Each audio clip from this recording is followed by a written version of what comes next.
And, I'm super nervous. I've read the rules. I don't have my smartwatch on. I only have one piece of jewelry. I know they're going to check my glasses. I'm ready for that. And then the proctor's like, "Do you want a calculator?" And I'm like, "What?" Oh my God, there's math on this. I wasn't ready Oh for my that. God. I know. So that threw me off. So I let Tracy know, and That's she's a like, "Why do great you need it?" question, though. That's a great question. It totally disarms somebody. And I didn't use it at all. But the fact that they were going to offer it to me, I was taking it.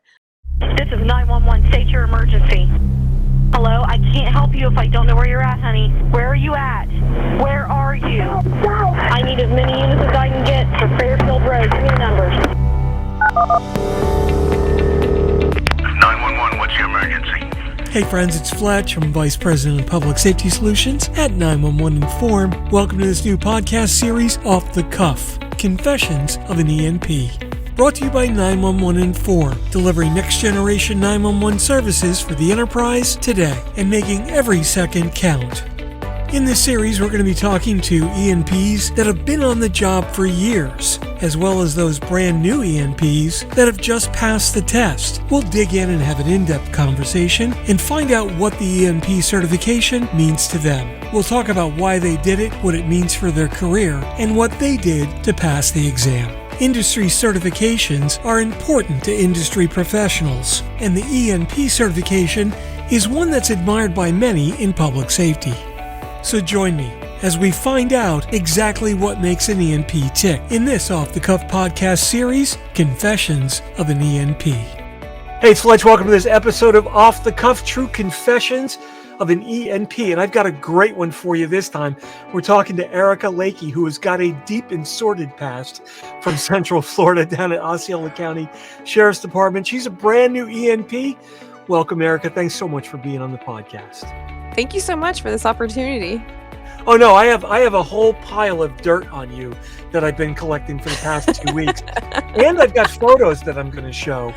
Apparently you've really ticked off a few people in your past. That sounds about right, If you don't have haters, you're not doing something right.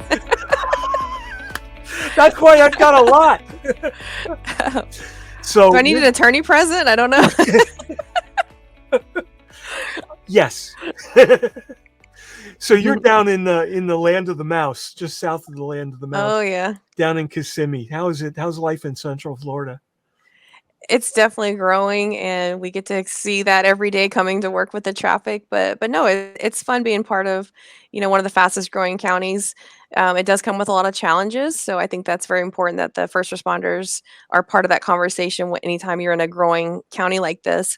So I think we're just going to keep getting bigger and bigger. So we have to build out for growth and have that vision of not just what can we do next week, next month, but 5, 10, 20 years from now. So you definitely want to leave it a little bit better than you found it for the next generation of first responders that are coming in.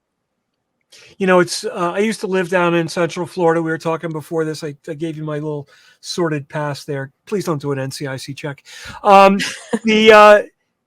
Please, I'm serious. Central Florida is known for its weather and its transient population. Nobody from there is from there. How does that impact your staffing levels there? People are either there for a little bit and they're gone, or what's there is not always the cream of the crop to pick from. Yeah, that's true. We do get a lot of transplants that will come to Central Florida, and they'll tell us, but we're the first one that, answered the email or answered, responded. So we know that that's important, that when people are looking, they're looking for that job security. So we have to, be ready to jump, and we don't know where they're coming from. They're coming from all over. We've had people like literally it's their first week after moving from Ohio, New York, Puerto Rico. So we have to be aware that when we're training them, like they are going to have brand new eyes, just like a tourist. And if it's, the blind leading the blind, then, we got to have those resources available. So it's definitely a little bit of a training challenge, but it's not too bad, because there's areas of the county that even we're like, oh, I didn't know that was going up there. So we have to be aware of it. So you can't say, yeah, I've been here 20 years. I know exactly where everything is, because you really don't, because there's always a new Panera Bread popping up or a new gas station that you just didn't know about. So I think it's good that it keeps us all on our toes, because there's a chance that a new person coming in might know a little bit more than you just because they live in that area. And so we all have to keep an open mind. Yeah, and you're dealing with that vacationing public, so nobody knows where they are. We were No, they laughing. just think they're at Disney. All you see, you'll be behind somebody on the highway, and they're driving at 75 miles an hour. They're looking out the side window, and all you see is Mickey Mouse ears in the head. We're Hmm. going to Disney. We're going to Disney. Yeah, and Like, there's their turn and they cut in front of you. So yeah. no, that never happened. No, we know the back ways to get to work. Exactly. See, the problem is I go down there, and all my backways are now not backways anymore. They're 4-lane highways. That's true. Yeah, you have to pay a toll now, like everyone else. No kidding. I used to live out on East Colonial, which was probably 2 lanes on either side when I used to live down there. It's now an overpass, and it's like, oh my God, I don't even recognize the road. The Panera Breads I knew that were there aren't even there anymore. It's all So you're the old Panera Bread. yeah. It's now a pawn shop or strip joint or whatever. That sounds about right. Yeah. So Orlando is not really the family. Disney is actually nowhere near Orlando. It's not. That's the funny part. Yeah. Orlando is down by you, or I mean, Disney is down by you. Yeah, and then no one really knows where Kissimmee is. So the best way I describe where I'm from is I'm in Central Florida. We don't have any beach touching us, but we can drive an hour to the beach. And then we have a little bit of the theme parks at our jurisdiction. But so we're close enough that on our days off, we can go have fun, but then we're not right in the middle of the craziness. So I think that's a good recruiting tool is that people just understand the area because it's important. What are you going to do on your downtime? You want to go to the beach? You have two coasts to choose from. You have multiple theme parks, water parks, and all the beautiful natural state parks around here. So there's so many ways that we can get people to come to Central Florida. We are hiring, by the way. We have a sign-on bonus right now, so I think that definitely sweetens the deal because we're in competition with all the other 911 centers as far as bringing in these high, good quality candidates. That because if you're a dispatcher and you know what you want when you start shopping around, there's certain things you're looking for. So I think it's important to stay aware of what the different technologies are and the different programs. So I like to help out with recruiting. So I always keep that in mind whenever, I hear, oh, I'm a dispatcher, then I kind of, perk up because now I know it's a different conversation with them to get them to come to our agency. That's interesting because, in the IT industry and I'm a seasoned IT guy, and even me, I'm not that great, but I've been in this business for 35 years. When I look around at jobs, that's what I look at. I look on sign-on bonuses, I look at benefits, I look at a lot of stuff, and the sign-on bonuses for people in demand are pretty significant. And I first started hearing sign-on bonuses for public safety dispatchers maybe about 4 months ago, and I'm like, really? That's a new industry for that to be a thing. What kind of sign-on bonuses do you guys throw out there? For our agency, because it is a little different depending where you shop around, we do have a $3,000 sign-on bonus, but we did break it down into 3 payments. So depending on, how far you get in the process. So you get paid out over a year.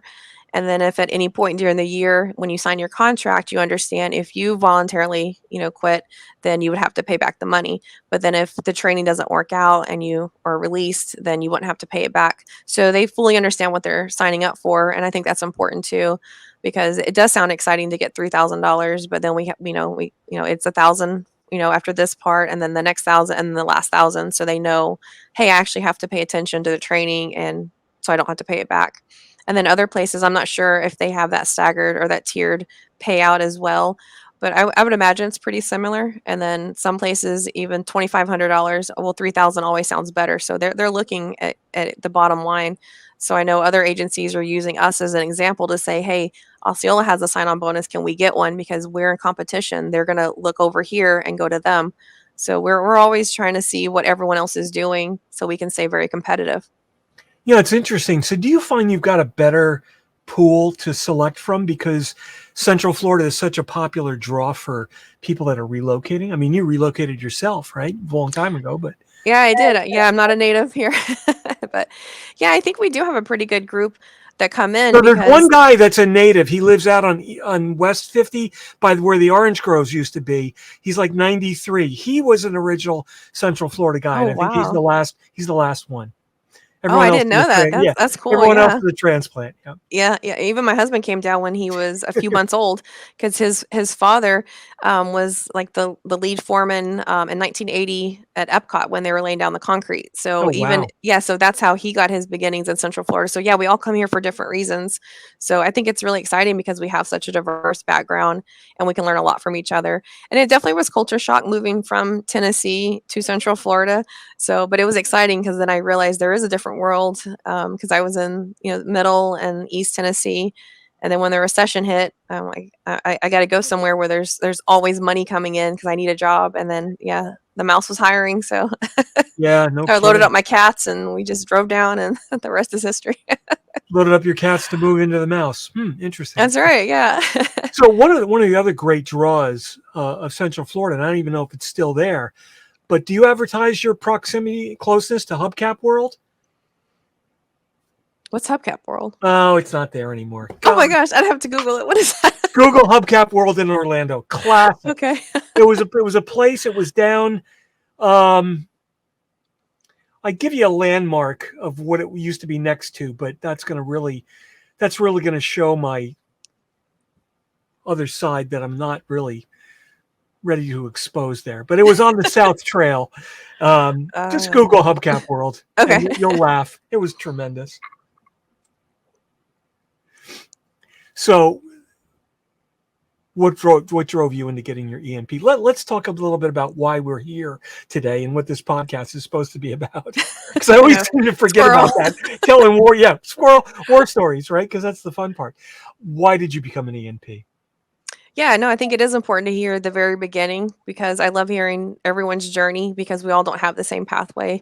And, ultimately, life is what happens when we're busy making plans. So when I was in Tennessee, I had just graduated with my bachelor's advertising, PR. I was working at a few firms. They wanted sales, they wanted revenue coming in. So, but then the recession was slowly creeping up, and then at the same time, I was missing my passion was working at water parks because I'd been a lifeguard instructor, and so I'm like, well, I'm graduated. I got to get a grown up job. I can't do that anymore. So I actually left advertising to go back to a water park. I was a manager, and then we did all the hiring and training, and then upper management got laid off, and then that was when the recession really started hitting that area. So I packed up and moved to Disney. Luckily, I had some friends that had already come down for the college program. So I had, someone else's couch to sleep on. I wasn't just, going down here by myself. I did know someone. So that helped for sure. And then, I realized working out in the Florida sun's a little different than Tennessee sun. And then my now husband, he was my boyfriend, was telling me about the sheriff's office and how it's job stability and it's good benefits. I had never even thought of that as a career option. So I went into the interview and explained my degrees in communications. My work experience is in public or out in the public. I'm used to serving the weekends. Yes. Holidays, yeah, you better be there. So I'm used to that. So I thought that really helped sell myself and they're like, yeah, come on. So but then They're when like, yeah, sucker, sure. let's grab this I one know, before she right? runs. So then when I started getting into it and I started seeing the people that I had started with, they weren't making it. We were on different paths, and I started realizing, hey, not everyone can do this. So I kind of fell in love with it a little bit more. I'm like, oh, this isn't something everyone can do. Yeah, that's Yeah. right. So then, and then as time went on, if there was a promotion available, I went for it. I became a trainer, an assistant squad lead. I was getting all the training I could get because not everyone was open to cross training. So it was kind of like, do you want to get cross trained? Okay, skip, you go to the next one. And then you're like, yeah, I'll do it. Right. Because I would find I was getting bored. As soon as I would learn something, I wanted, what's next? What's the next step? What's the next step? So then that carried over into training coordinator. So I got to teach the new hires. And then I'm teaching dispatchers in service. I'm teaching supervisors how to use the systems. So then that, because I was learning the admin side of the systems, then I started, getting more involved with, I guess, the tech side of it. And then, so I did training coordinator for a few years, and then the 911 support system position opened up. So that was dealing with all the PSAPs and the technical side of it and the vendors. So I had kind of been shadowing the previous person in this position, and she actually got promoted and moved on to IT. So it just seemed like a natural progression. Then, now I'm bringing it all together. I'm doing training, I'm doing technical, and then Meanwhile, I'm going to conferences and I'm seeing a lot of speakers with ENP after their name. I'm like, what is that? They all seem to have it and they seem pretty proud of it. So, Yeah. because at the same time, I was thinking, okay, I want to go back to school. I want to get my master's, and I actually got accepted into the UCF public admin program. I was going to start that, but I knew I could only do like one class at a time because of, work Sure. and life. And I'm like, that's going to take forever to get my master's. And like, I want it now. I want instant something fast. So then, I'm researching both and I'm like, you know what, EMP just kind of makes more sense because it's already what I'm doing. And I look at the material, I'm like, yeah, I know that I teach that, I teach, well, the basics, but yeah, I understand it enough to teach it. So at the same time, I'm learning everything in the conference world. I'm networking. Actually, um, presented for the first time in 2001, and then I got bit by the conference bug. So I've been signing up for a lot of sessions because I'm thinking only someone who's been in the career for 30 years or a doctor in front of their name is a presenter, but then I'm starting to see these younger people do it and then they have similar stories to my own. And so I'm learning about more. I'm learning about, what I can do and then seeing EMP and then I'm learning about scholarship opportunities with NENA. And that's how I actually, I'm like, well, I'll sign up because, I don't think my agency would pay the money for me to do it because I technically don't need EMP. So then I wrote out my scholarship essay, of course, and then I was explaining, in the training coordinator role and then in the support system role I'm now in, unfortunately, my agency classifies it as dispatcher. And I've had submitted several memos requesting that it gets reevaluated just based on the work that we're doing at supervisor level, because, if we're teaching supervisors how to do, certain things, I just felt like it was, in my mind, it was a little bit higher, or at least assistant supervisor, something that kind of, brought the rank up. And then when the memos got denied, I'm like, okay, I need to take a different approach. I need to show them this is something that is very specialized. We're already in a specialty field, and then now we're taking it to the next level. So that's how I was hoping EMP could help, show the agency and the industry, what we're doing is very technical. It's a very special skill set. And so, and then I got accepted for the scholarship, and then I think I got the acceptance in December of 2021. I was super excited. Then I'm like, oh crap, I have to get ready for a conference in April. So I'm going to pick the last date I can, Where because they did give you you the get your time. scholarship from? Which NENA, one? Oh, the you NENA, got the yeah, the NENA NENA one. EMP one, yeah. Okay. So luckily Cool. they gave me a span of time, and I went for the July because that was right after conference season. So I knew I didn't want to be stressed out studying, stressed out presenting, on top of everything else we're doing, because it's extracurricular in addition to your job duties. Even though it goes with it, it's still something extra I'm doing. So I really crammed. I was stressed. I've never been so stressed studying because I knew how important it was. And I knew just having that opportunity to have it paid for was something I didn't want to let it slip away. And, I kept telling myself, if I do fail, I'll just have to pay for it. But I don't want to pay for it. No, I have a chance now. So listening to Tracy Eldridge and her, her, Oh, there's a mistake. But yeah. yeah. Oh my gosh. No, I Yeah. love she's a sister to me. Her personality, it made it more real because, when you think of IT and the tech world, you think there's a certain image that comes to mind, older guys, but so seeing a young woman, talking about all this stuff. So it was, I connected with that because like, okay, there's more women in this field than I realized. Yep. But then, and then her ADHD and her squirrel moments, I loved it. I would just let it play while in the Her? No, background. she doesn't have ADHD. Not at all. Just a little bit. Yeah. All the best dispatchers do. So her then and when I have the biggest arguments on whose ADHD is worse. oh my gosh, that's interesting. It's hers. No. Yeah, it depends what the topic is in the day, I'm sure. But yeah, Yep. we are, we're all like that. But you gotta have fun with it. So, but then I got a chance to meet her at NENA in June in Louisville, and I totally fangirl. I was like, I watch you all the time, and I'm about to take the EMP. So I was so excited. And then she was awesome in person. And then I think she was the second person I told when I got that preliminary pass email. First one was my husband, because just that sigh of relief. Like, and then I was surprised how fast the email came. I'm like, oh Mhm. God. But then seeing preliminary pass, I'm like, but it's not a real pass, but it's preliminary. So I'm like, So no, I'm you going to went go to ahead and run with Louisville. it. You stopped and saw Tracy, but you didn't stop by and say hi to me. Well, I had to let her know that Okay. no, Right. Got it. And cut. No, yeah, We're done. fine. No. Okay, thanks Oh my very God. much for joining us today. No, In all fairness, she's been in my ear more than you have that's because just fine. listening to her study sessions, and then she would say something, and I'm like, I don't know what that is. I need to look that up. So that's how I would kind of know, okay, this is what I need to focus on to study because she's saying something and I don't even know what she's talking about. And then I'd go back and rewatch it. Okay, now it makes sense. So that was great. And then Has a big mouth. Okay, got it. oh my gosh. But yeah, I reached out to her and messaged her that I got the preliminary pass. I was super excited, and I gave her, my thoughts on it. And it's funny because when I went to Prometrics, the testing site, and I'm super nervous. I've read the rules. I don't have my smartwatch on. I only have one piece of jewelry. I know they're going to check my glasses. I'm ready for that. And then the proctor's like, "Do you want a calculator?" And I'm like, "What?" She's like, "Yeah, it says here you can have a calculator." And I'm like, "Oh my God, there's math on this. I wasn't ready Oh for my that." God. I know. So that threw me off. So I let Tracy know. And That's she's a like, "Why do great you need it?" question, though. That's a great question that totally disarms somebody. Do you want a calculator? I What? know. And I'm like, "Yes, I do. Like, if I have the option of having one, then yes." And I didn't use it at all. But the fact that they were going to offer it to me, I was taking it. I've never seen anything that even came close to using math. No. That's Yeah, so funny. that definitely threw me for a loop. So I had to tell Tracy because I thought that was, if someone's not ready for that, that can definitely throw you off because you're thinking you're ready, this is it, and then, oh God, there's math.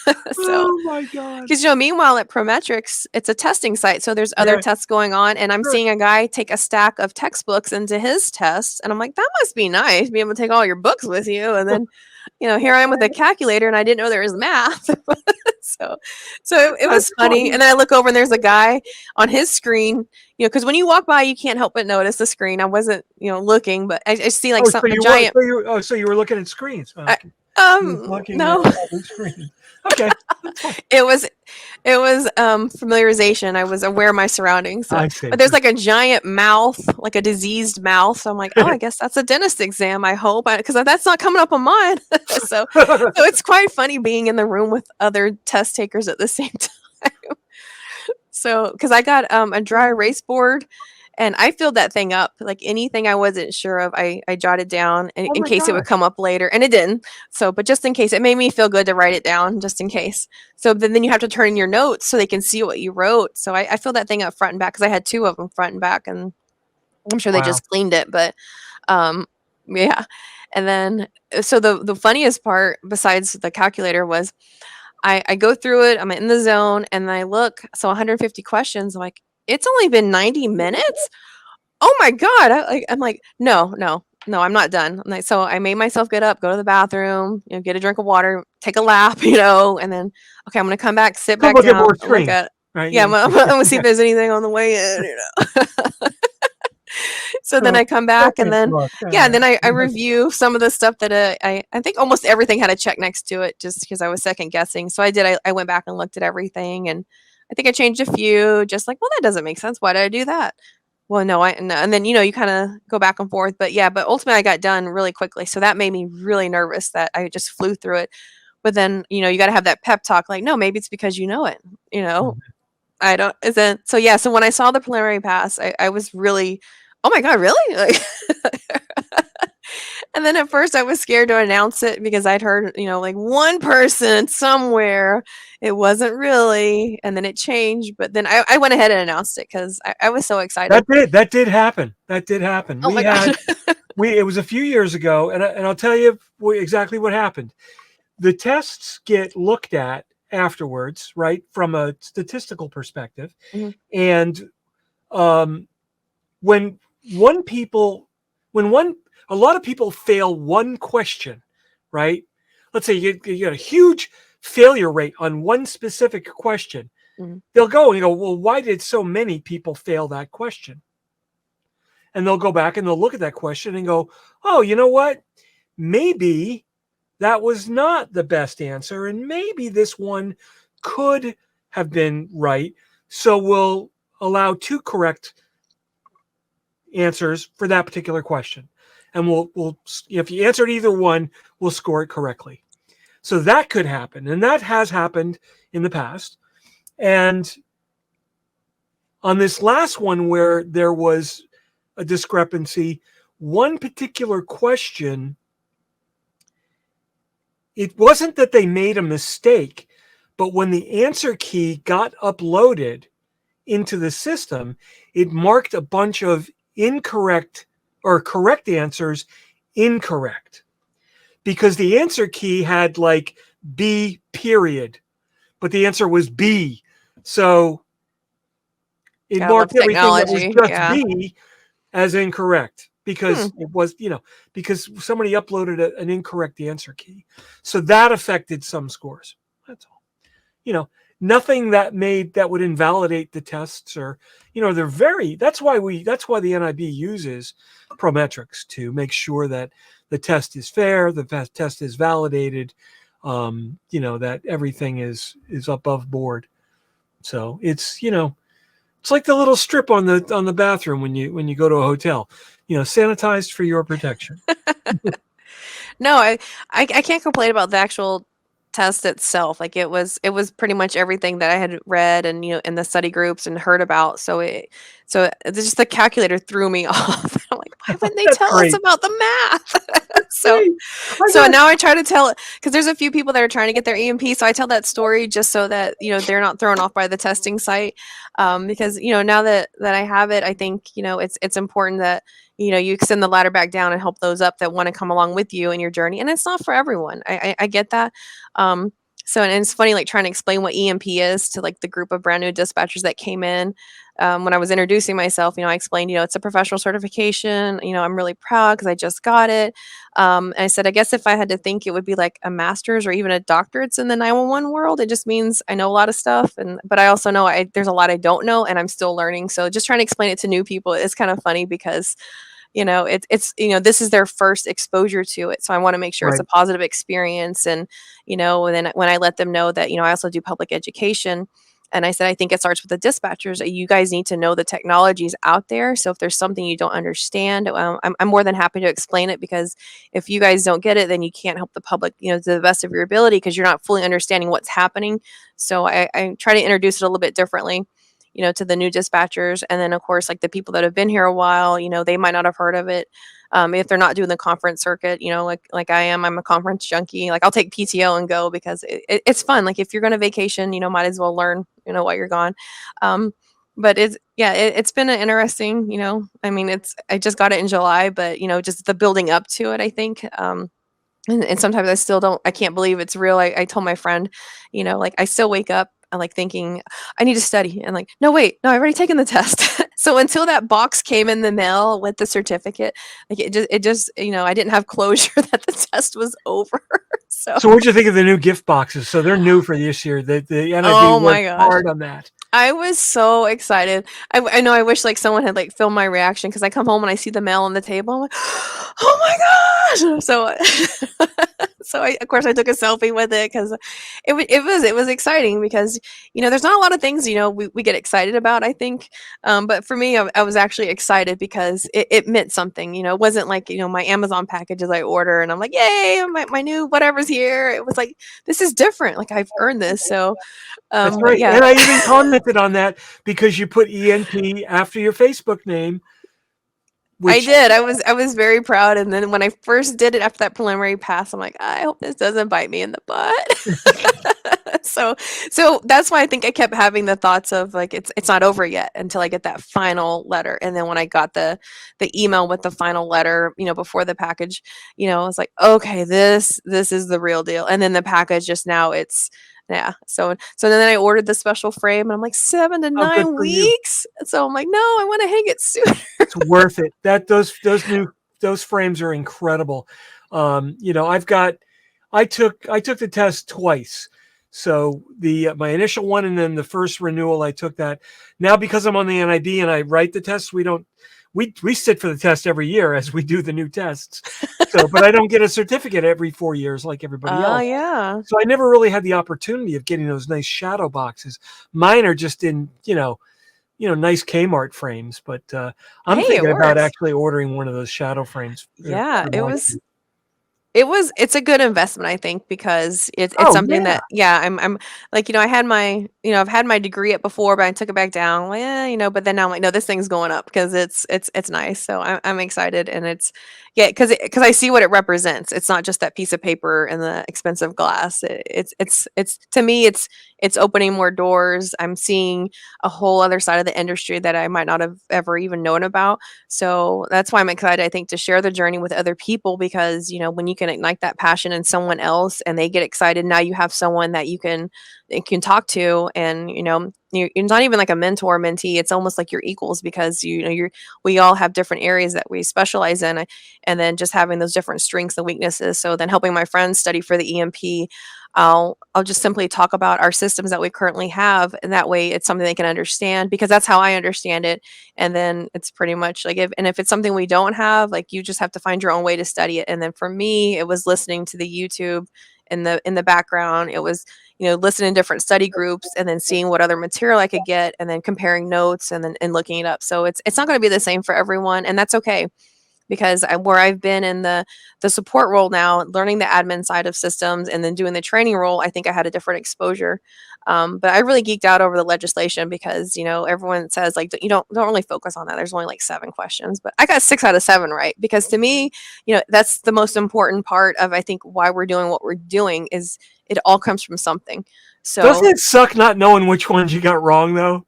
yeah, it does. It really does. Because I'm like, well, if at least I got all 7 right, I'd be like, yeah, I got all 7 right. But then I'm like, Yeah. which one? Which one? God damn it. I know, because it wasn't a perfect score, and I'm like, you know what? That's okay. I don't care. Are you happy with your score though? I was happy it was passed. I'm like, you know what? I don't care if it was by 1. Yeah.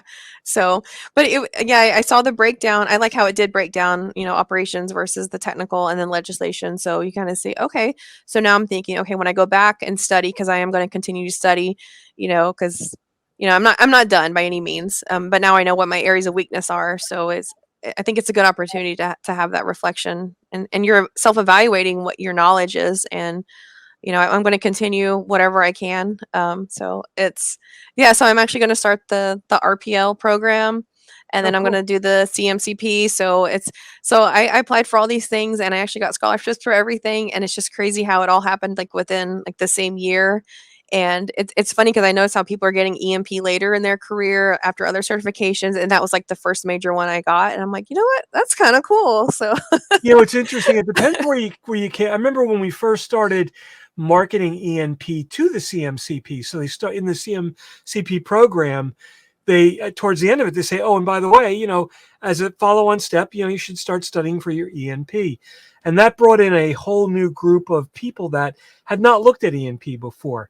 So it's oh wow, interesting that yeah. you're ENP going into CMCP because some people see the ENP as a continuation of CMCP or the technical side, right? And now when you go to CMCP, you can go, yeah, I already got my ENP. Erika Lakey, EMP. Nice to meet you. No, Yeah, no, I'm not yeah, gonna do that. rub it in a little bit I'm there, not gonna be that person. No. Yeah. No, No, that's funny. Yeah, it's true, but I'm like, but there really is it's not linear. It's just like anything else, I no, think, it's in not. It's training. one thing, it's But another thing. It's just yeah, another cert. You can't, right. you know. Yeah, because I realized, my career isn't linear. It's like, okay, I've checked off this, I'm going to that, and so the management thing, like, yeah, it'll be great to have that certification, I think. But just I was more excited about the tech side of it because talking to vendors, I knew that would be important, in that email signature if they could see that, maybe, Oh, I that's know the that, thing. Those 3 letters at the end of your name on an RFP means don't even think about trying to lie to me. right? Don't pull a fast one. Don't pull a No. fast one. Yeah, so to me that was very important to do that because my previous title was communications specialist. And then when I was talking to a vendor, they told me they thought I was just a dispatcher because normally they title themselves communication specialist. And I'm like, wait a minute, that's a big deal. So I'm notorious for writing memos. So I requested my title get changed to 911 support system specialist to reflect more of what I do. And I threw that example into the memo of how communicating with outside vendors could cause confusion because, you Yep. know, so and then that got approved, and then so to me that was like a little win. So like it's just these little steps, to make things a little bit better for Well, whoever you're a real pain in the in ass the industry. employee, aren't you? HR Yeah. must hate you. I mean, I could probably have like a whole, book of memos, like, my highlights from my career. But I mean, if that's how you get stuff done, you can either sit around and complain about it, or you can do something about it. So, and then you don't know until you ask.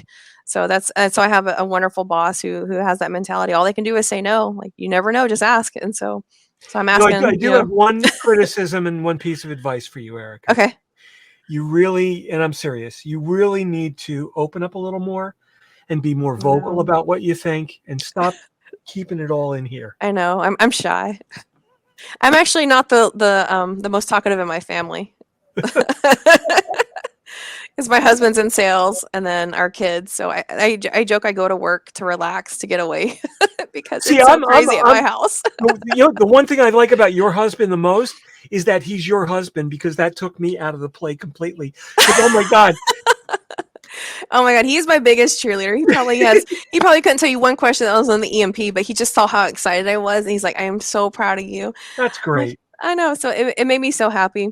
Because then, like, right after I took it, I made the big announcement, even with the preliminary. I even put that in there. It's my preliminary pass, but I'm going to take it, because it was. I'm like, no, I can celebrate these little milestones, and then I'll deal with it later if they burst my bubble. But Like no, I'm then about to do. I'm writing that letter right now. So. No more preliminary letters. No, we're retracting your certification. I'll take it again. That's going to No, I don't know. You would take it again, and you'd probably score it. You'd ace it, and I'd be like, in your face. I'll show you ENP squared. Yeah, ENP squared. Yeah. I am you. That's 3 things I'm using from you. The calculator. Oh, that's getting brought up at the next NIB meeting. That's a I know, classic. right? You know how it can really freak everyone out. Make sure they have a calculator. Yeah, no kidding. And I'm going to introduce ENP squared. That's a new designation, man. Right? Yeah. I'm going to start putting that on my title, ENP squared. I'm like, oh, that's new. That must mean something. It must mean something. Mark's doing it. It means something. It's Fletcher. I'm sure he just made it up. That's it. It's a typo. A typo. Well, listen, I really appreciate I normally have a 10-minute chat before the podcast. I think we had a 30-minute chat before the podcast. I was looking, I'm like, is this being recorded the whole time? I really need to start recording this at some point in time. Well, so gosh, I wish I had all that stuff on tape, because that was some great stuff there too. Well, that's why I said it, because it wasn't being recorded. Thank God. I know better. That I know of. I'm so, to the best of my knowledge, Your Honor. Yeah, that's the best. I know, right? Well, listen, congratulations. It's been an absolute pleasure talking to you. And next time I'm down in Mouseland, I am definitely going to. Yeah, just call 911 and ask for Erika. Yeah. Erika ENP. All right. Well, listen, have a great day. And Thank you so much. Yeah, this is right. really fun. Thank you. Okay. Take care. Bye. Well, that wraps up this episode of Off the Cuff, Confessions of an ENP. I'm Mark Fletcher, ENP, and I'm the Vice President of Public Safety Solutions at 911 Inform. Off the Cuff is sponsored by 911 Inform, delivering next-generation 911 solutions to the enterprise today and making every second count. Visit them on the web at 911inform.com. Remember, you can follow me on Twitter at Fletch911. Check out all my blogs and podcasts at Fletch.tv. And be sure to like and subscribe below. That way you'll be immediately notified whenever a new podcast is published. Thanks so much for listening. If you're in public safety, thanks for what you do. Take care and have a great day.